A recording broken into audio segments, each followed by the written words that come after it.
All right, so I'm outside of a 2019 Honda Odyssey EXL. I'm just gonna walk you around the side, show you a couple things, and we'll hop inside the car and show you some stuff. The third row, behind it, you've got this deep storage space. Right now, you can see my carpeted mats are in here. I do have a power outlet back here along with some additional storage, so you can see that stuff. As far as the seats, so these seats fold away, pull the handle, and it goes away, right? So easy enough, simple to use. You can see back here, I've removed that center section in the second row, and I'll show you some stuff about that here in just a second. But I wanted to see you how this works. Back there, you'll notice you do have air vents. I do have another power outlet there additionally too, so if there's people in the back of the car, they have options to get to stuff. This model does come with a powered tailgate, so close that. My center console, it's right here. I just moved it out so I can show you a couple things when we move into the car. So there's a rail system that exists in this car now. It's really cool. So you can see right now I have it set up like captain's chairs. I can grab the rail, slide the seats across, and they lock into place. So now I can climb into that third row this way. And there's multiple different settings that you can do it. So if I pull the thing, slide it over, it'll keep clicking into place so that I have multiple spots that I can do this with. So it's just kind of nice. And I just wanted you to be able to see that. So I removed the center section so you could see it. A lot of people tend to do that. They either put it in their, in the garage or the back. And just use it to have kids climb through. So that's how this works. It's just kind of nice because now if I have car seats in both of these, I can slide it over out of the way without having to move the car seat and allow people to get in that third row. So just something to keep in mind as far as that goes. Back here, you'll notice I do have cup holders in the doors. I do have additional 2 USBs down there. I have more cup holders here. I do have air vents and then my controls for the doors. So let's go ahead and close that for a second. We'll hop in the car and show you some stuff. All right, so let's walk you from left to right and just show you some different things. Search over here. So your window controls are right there. Right above that are gonna be your window locks, followed by your door locks. Above that is your mirror control. So I've got a left and a right pad, and then I can adjust the mirror accordingly. Now moving over here onto the dash. This is gonna control both my sliding doors. So that's what these are, and I can lock them too, so that's how this works. And then the cars, they do have child locks on them too, additionally, that I can set up too. So just depending on, you have a lot of different ways to lock these doors. Now moving up onto the side of the door, I do have memory seating in this vehicle. To set it, I would get my seat adjusted to however I want, and then I would press set, these will flash, and now I can set one, it's set. So that's how that works. Pretty easy, simple setup, right? Now, moving back down here. So this is my rear tailgate release. It is powered, so it will open from this button. Vehicle Stability Assist works with traction control. So in the event that I go into a skid, this will transfer power to whichever wheel has better traction to help correct the skid. This is always on unless I press this and hold it, and then it'll turn off. If you do turn it off, you'll see that orange light come on up there. So you can see it's flashing right now. That's what that is.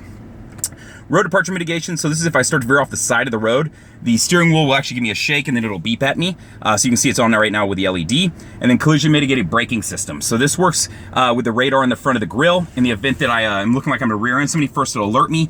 If I don't stop the car, it'll actually start to brake the car for me. Same thing as like this. I have to press this for a couple seconds to hold it and turn it off, right? So moving on to the steering wheel. Starts on the left side. So my Bluetooth controls are right here at the bottom. So to answer a call, to hang up a call, and voice command. The voice command is also gonna work with Apple CarPlay and Android Auto, and I'll explain that in a moment. Now my back button, pretty simple as far as when I'm looking through the screens up here.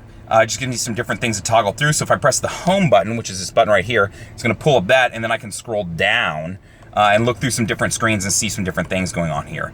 So as far as what's playing, maintenance is my oil life. You know what I mean? If I want, tire pressure, I can get that. It's kind of nice that this car does this. Also, additionally, it shows you per tire now. It used to just throw out an alert at you. So a little bit different setup as far as different things. So that's how I get to my oil life. So that's what's going on here. So I'm just showing you some different screens that you can get to, whatever audio you're listening to. So it's just kind of nice. It gives you a nice work through some different settings stuff as far as arranging apps and icons and stuff like that. And if you want the tachometer to show. So right now I got the tach showing up there. I can turn that off and you can see that it just went away. Now reappeared. So just different things that you have access to, and just be aware of this. So that's how that works. Home button brings it up initially. I scroll around in there and then I can select it from the enter button. My volume controls are right here, so the plus and minus. Moving up above it, you can see I do have paddle shifters in this vehicle, so I can essentially shift the car myself. Mind you, it isn't automatic. It'll still, if you try to put it in, in first while you're on the highway, it's not gonna happen, but I do have a little bit more control over the vehicle.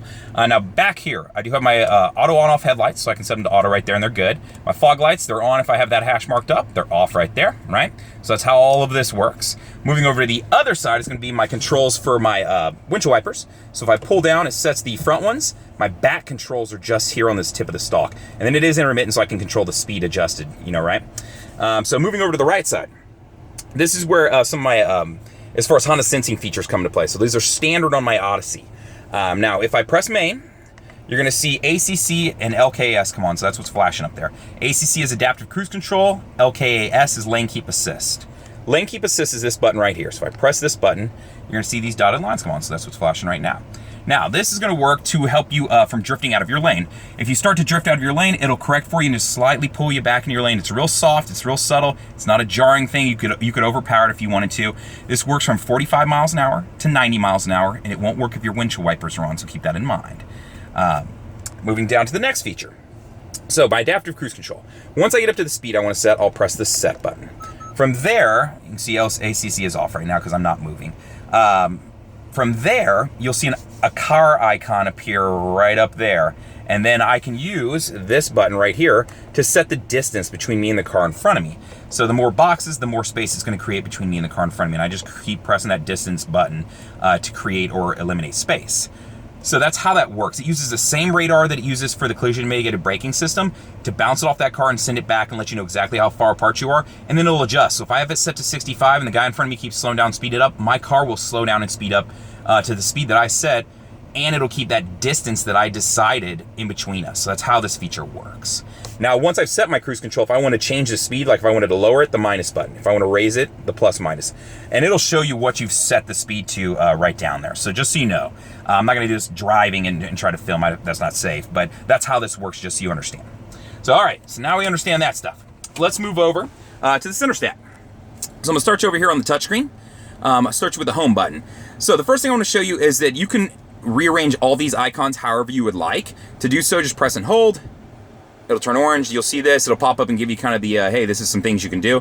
From there, you can start moving stuff around. So if I want to move certain buttons, or if I want to remove buttons, if it's a matter of, hey, man, I don't have an iPhone, I can remove this. I'm only going to use Android Auto, whatever the case may be. That's where you can do this. And then when you're done, just press done, and now they'll stay. So that's one thing to keep in mind. And you can adjust a lot of different things on the screen. Now, moving from there, let's start off with settings, actually. So if you needed to add a phone to the car to connect it, how to do so. Connections. From here, I'm going to go to Bluetooth. From there, it's going to say connect new device. I'm going to select that. And then it's going to prompt you and say, all right, now it's going to start searching for your device. So you want to make sure the Bluetooth is turned on your phone. If you have an Android-based phone, you want to make sure it's set to discoverable or visible. Apple phones will automatically be visible. So that's how that works. So that's how you connect up a phone. Other things in the settings that you'll want to know about under vehicle. So there's some important stuff in here. So I'm going to start you by sliding down here. Door setup. So this is where you can set your door locks. Right now the door locks are set to where when I hit 10 miles an hour, it'll automatically lock the doors. We've got a couple different options here. When I'm getting out of the car, when I open my driver's side door, it'll then unlock the remaining doors. A couple things I can change that to there. Now sliding around to some other stuff. I'm going to go back out of this screen. And I'm going to go to driver assist system setup. This is where you can set some different beeps. So right now, if the car loses track of the road or the car in front of you when you're using those Honda sensing features, it'll just alert you in the dash. You can set up some beeps in here too if you wanted to audio alert you also. So that's what's in there. Keyless access setup. So this is where you can set it to where, like the key fob right now, if I walk up and grab the door handle, it's just going to unlock the one door that I grab, right, with my hand. You can set it to unlock all of them. Same thing right now, the key fob set up to where if I press it once, it pops open the driver's side door. If I double tap it, it'll take all the doors. So that's some of this stuff is in here. So just how you want to, driver's door or tailgate or all doors. So that's what this stuff is in here, just so you know what's going on. Walkaway auto lock is a really cool feature. Currently it's disabled. If I turn it on, if I get outside of 10 feet from the car and I have the keys in my pocket, it'll automatically lock the doors for me. So that way if you get halfway into the grocery store and you're like, man, I don't remember if I locked the doors, this feature is for you. This feature is something that I use. So it's just something that I recommend if you're one of those people.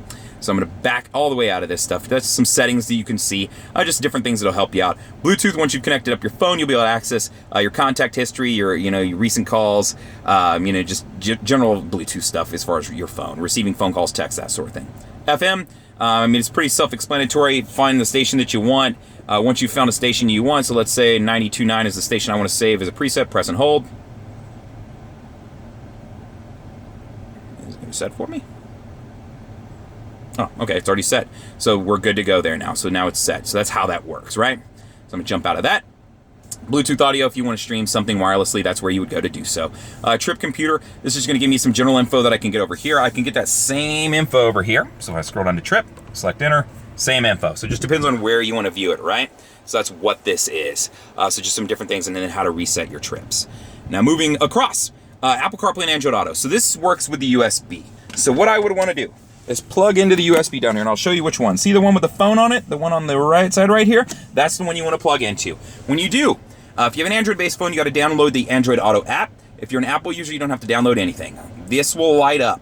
Whichever one you're using lights up, you'll select it. From there, you have access to your music, your messages, your map systems. If you're an Android-based user, you have Google and Waze. If you're an iPhone user, currently you only have Apple Maps. From my understanding, here in like September, when they're going to do the next iOS update, you should have access to Waze and Google too. So just be aware of that. As far as this really cool setup, you can use the voice command button when you're using the navigation features in those. So I'd just be able to, or I could use Siri to ask for anything. Siri, text so-and-so. Siri, give me directions to such and such. Or okay, Google, hey, I need directions to such and such. That sort of thing. So it works across both platforms.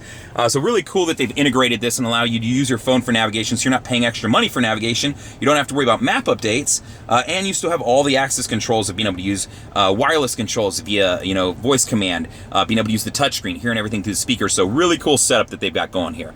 SMS function, it'll read text aloud to you, so that's pretty standard stuff. 90 days of satellite radio, USBs, you just saw them. I have them both down in here that you can access. You can plug in a thumb drive and get music pulled up there. You could also plug in a thumb drive to put a screensaver up, which I'll show you here in a second.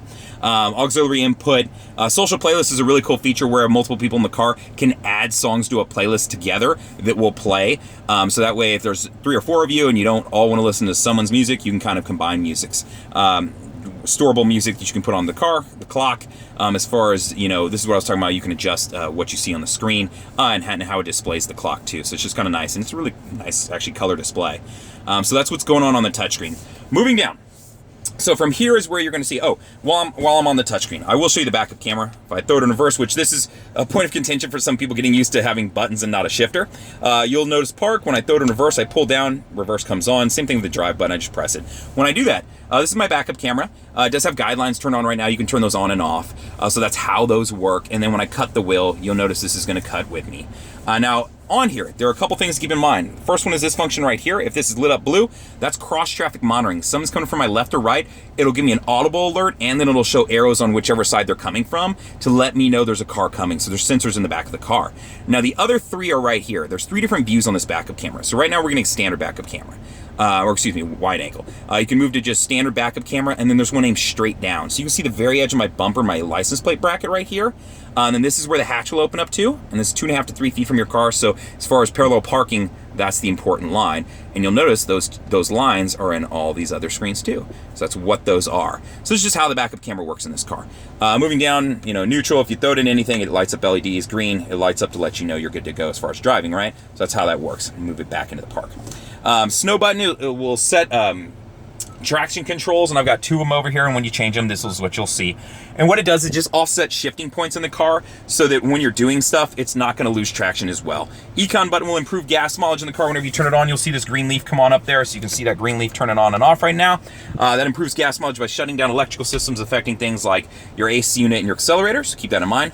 My heated seats are right here. I've got 3 different options as far as controls. You can see the LEDs lighting up right now too. My hazards are right there, so that's how those work. Moving down, I do have a power outlet right there, and just some general storage stuff here. I do have 2 extra cup holders right here. You already saw the center console. Y'all saw the setup for the back seats. My controls for the AC are right there. This is a silver with mocha interior. So this is what the mocha interior looks like. There's 3 different color interiors for an Odyssey: mocha, tan, and gray. Or tan, I should say, is ivory if you're looking on the website. If you have questions about the car, feel free to reach out. I'd be more than happy to help you out. You can always comment on the YouTube video. You can email me at jfuller@Howdy Honda. That's the letter J, and then Fuller, F-U-L-L-E-R, at Howdy Honda. Or you can call me at 512-443-4300 and just ask for Justin. Thank you.